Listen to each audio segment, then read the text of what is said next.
Bonjour à toutes et à tous, bienvenue dans ce nouveau numéro de Smart Éducation, un magazine dédié à la formation, aux nouveaux métiers, aux nouvelles pédagogies. C'est le rendez-vous qui donne un futur à la nouvelle génération.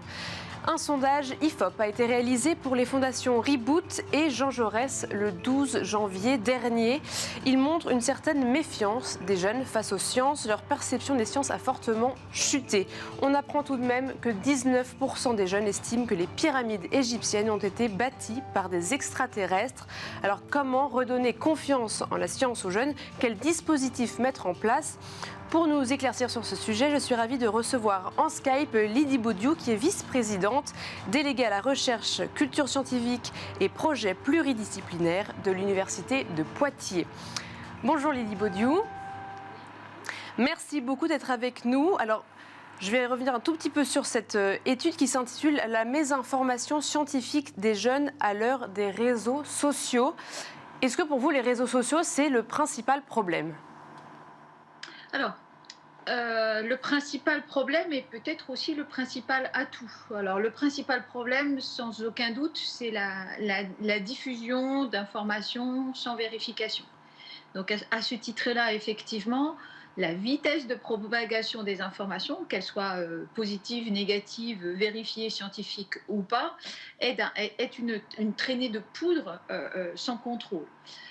A contrario, on peut aussi penser que raisonnablement bien utilisé, si l'information est juste et bonne, le réseau social est aussi un à-coup considérable pour diffuser ces informations. Donc, la réponse est évidemment dans la question. Extrêmement positif et extrêmement dangereux. Oui, en fait, c'est les réseaux sociaux à juste bien savoir manipuler. Est-ce que pour vous, il y aurait d'autres facteurs en plus de ces réseaux sociaux ? Il y a une défiance qui n'est pas nouvelle, on va dire les choses comme ça. Elle a été sans doute accrue par la récente crise du Covid, hein, indiscutablement, et puis la multiplication des informations différentes sur tous les canaux médiatiques d'ailleurs, et pas seulement sur les réseaux sociaux. Et la défiance en particulier à l'aune d'une science qui nous était étalée là, qui jusque-là a été élevée sous j'allais dire un piédestal sacro-saint, c'est la science médicale. Et effectivement, à partir de là, alors il y en avait d'autres, hein, il y en avait d'autres auparavant, hein, des sujets, vous avez parlé tout à l'heure, ou des extraterrestres. Moi qui suis antiquisante, la question d'Égypte me pose question, mais il y avait d'autres prémices avant. Je vois la crise du Covid comme étant un facteur accélérant, évidemment. C'était une vraie rupture, le Covid ? Accélérant et aggravant. D'accord. C'est-à-dire, incontestablement, c'est une rupture. C'est aussi une rupture qui est liée à l'isolement. C'est-à-dire l'information qui arrive positivement à tout un chacun, évidemment, à sa disposition, mais sans filtre, sans procédure, sans méthode, et le jugement au retour qui se fait de la même manière. C'est-à-dire la vitesse, effectivement, l'absence de l'individu pris tout seul dans un état et sans possibilité d'échange d'aucune forme que ce soit. Et la dernière chose que je crois qui n'est pas forcément liée au Covid, qui est liée à notre monde contemporain, c'est la difficulté à faire comprendre, à entendre la nuance et la complexité. Est-ce qu'il y a des différences pour vous? Là, on a parlé de cette crise de confiance pour les jeunes, mais est-ce qu'il y a des différences entre les âges, les très jeunes, les moins jeunes, les genres, les milieux sociaux? C'est difficile pour moi de faire une analyse assez fine, je n'en ai pas forcément les compétences, mais une chose est sûre, la défiance, elle est partagée à l'endroit de la science, sans que j'arrive finement à faire une gradation de celle-ci. Maintenant, indiscutablement, il y a le phénomène qui est lié à la jeunesse et somme toute, c'est sans doute les publics sur lesquels il va falloir de plus en plus travailler parce que ce sont eux les plus sensibles à la désinformation et particulièrement la désinformation scientifique. Justement, alors quelle solution apporte l'Université de Poitiers pour vraiment solliciter la curiosité des jeunes? Alors, les propositions que l'on a mis en place, alors c'est un territoire particulier qui répond à la question préalable que vous avez tout à l'heure, hein, c'est un territoire qui est un territoire assez rural, éloigné de l'université, disons les choses comme ça. Donc effectivement, ça en fait un laboratoire, je crois, assez intéressant. Alors, pour vous dire les choses avec beaucoup de simplicité et surtout de modestie, parce que je crois qu'il faut rester modeste aussi quant à nos capacités. Il y a deux leviers, je crois, que l'on a essayé de mettre en place et qu'on continue à mettre en place. C'est faire venir à l'université, c'est faire venir dans nos laboratoires et c'est aller dans les classes, c'est-à-dire la question de la proximité, la question de la proximité humaine aussi, je veux dire les choses de manière très claire, faire venir les chercheurs dans les laboratoires, dans les classes et faire venir les classes chez nous dans les laboratoires. Je crois que remettre du lien et remettre de l'échange en vis-à-vis. Alors, ce n'est pas le seul de dispositif, mais c'est en tous les cas la philosophie qu'on a voulu mettre en place dans cette stratégie science avec et pour la société.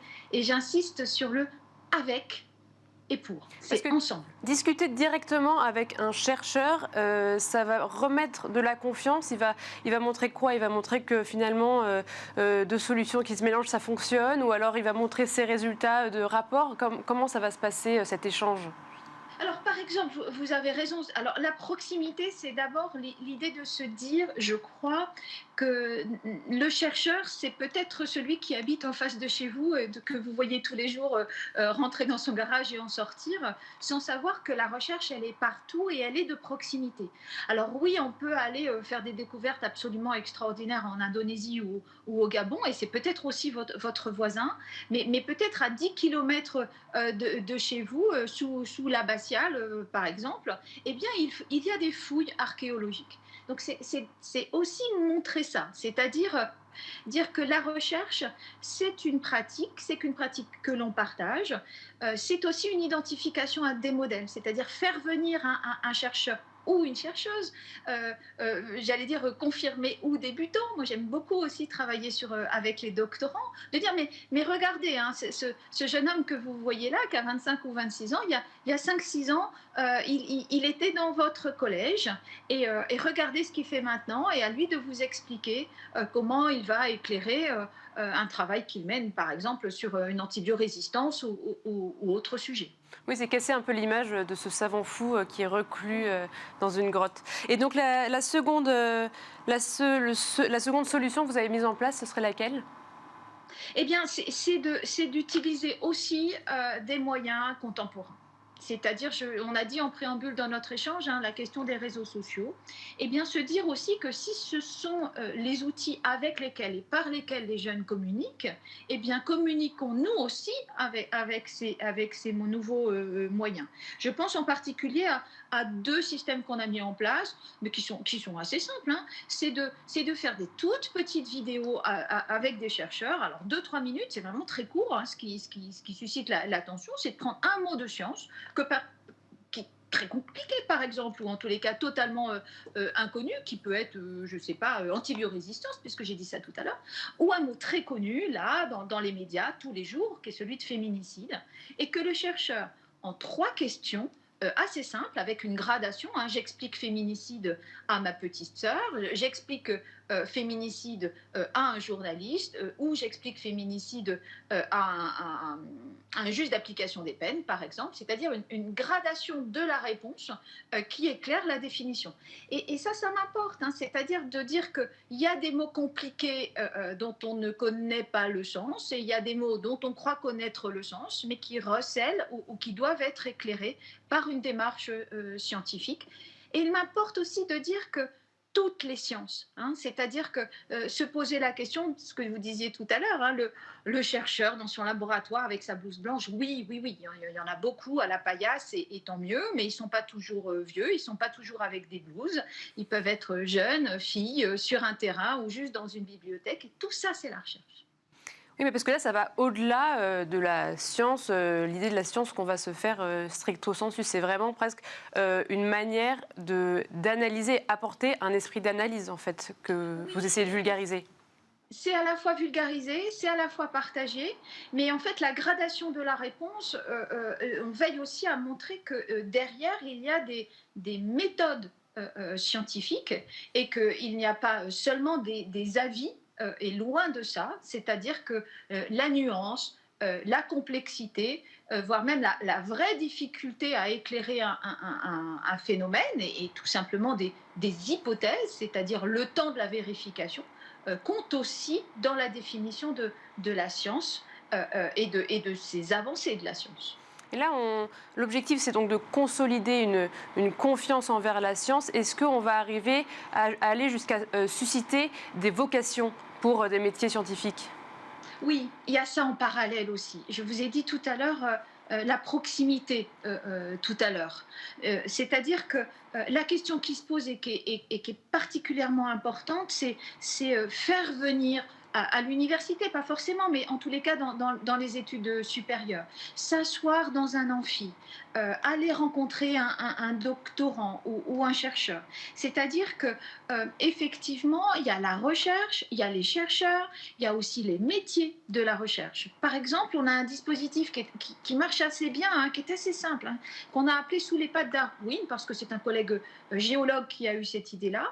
Il fait des lives sur le terrain de ses fouilles. Quand il part en fouille, au Gabon, au Maroc ou là prochainement en Islande, il fait des lives qu'on retransmet dans les classes. Alors c'est toujours thématisé, avec un temps d'échange. Il dit ce qu'il fait. C'est-à-dire, voilà ce que je fais sur le terrain. Et je vais vous donner un exemple. Hein. L'autre jour, il était au Maroc et il cherchait les pas de dinosaures. Et bien, il a été obligé d'attendre, un, qu'il arrête de pleuvoir, et deux, que la marée redescende pour travailler. C'est-à-dire montrer que la recherche, c'est des conditions. C'est de l'adaptation. Et ce n'est pas un chercheur avec son chapeau d'Indiana Jones. C'est avec lui des techniciens, des métiers, des savoir-faire qui entourent évidemment un procédé et des méthodes. Et utiliser les réseaux sociaux, j'imagine, c'est aussi pour toucher les personnes qui sont encore plus éloignées de l'univers de l'université, par exemple. Oui, c'est ça. C'est-à-dire l'avantage, c'est ce qu'on disait tout à l'heure ensemble en débutant, hein, l'avantage de la distance, c'est que la science vient à vous, vient dans vos classes, et ça c'est important, c'est-à-dire que soit on fait venir ou on propose aux chercheurs de venir dans les classes, mais soit on fait venir le chercheur virtuellement dans la classe, c'est-à-dire que ça veut dire faire venir le chantier de fouille avec le collègue soit de primaire ou collège ou lycée, hein, il y a des niveaux évidemment à tout ça. Ça veut dire que le collègue, il a préparé lui aussi ce temps et il va débriefer ensuite, d'abord avec le chercheur, les enfants ou les jeunes vont poser leurs questions et elles sont toujours très malines, hein, les questions. Et on s'est rendu compte que les questions avaient souvent plus trait au chercheur lui-même, quelles études il avait faites, comment il était arrivé là, tout simplement, c'est-à-dire son parcours, bien plus parfois que les résultats même de sa recherche. Et donc, il y a quelque chose à faire là sur la question des modèles et des échanges de pratiques ou de vécu ou de cursus. Merci beaucoup Lydie Boudiou. Je rappelle, vous êtes vice-présidente déléguée à la recherche, culture scientifique et projets pluridisciplinaires de l'Université de Poitiers. Merci beaucoup d'avoir répondu à mes questions. Et quant à nous, on se retrouve demain pour un nouveau numéro de Smart Éducation.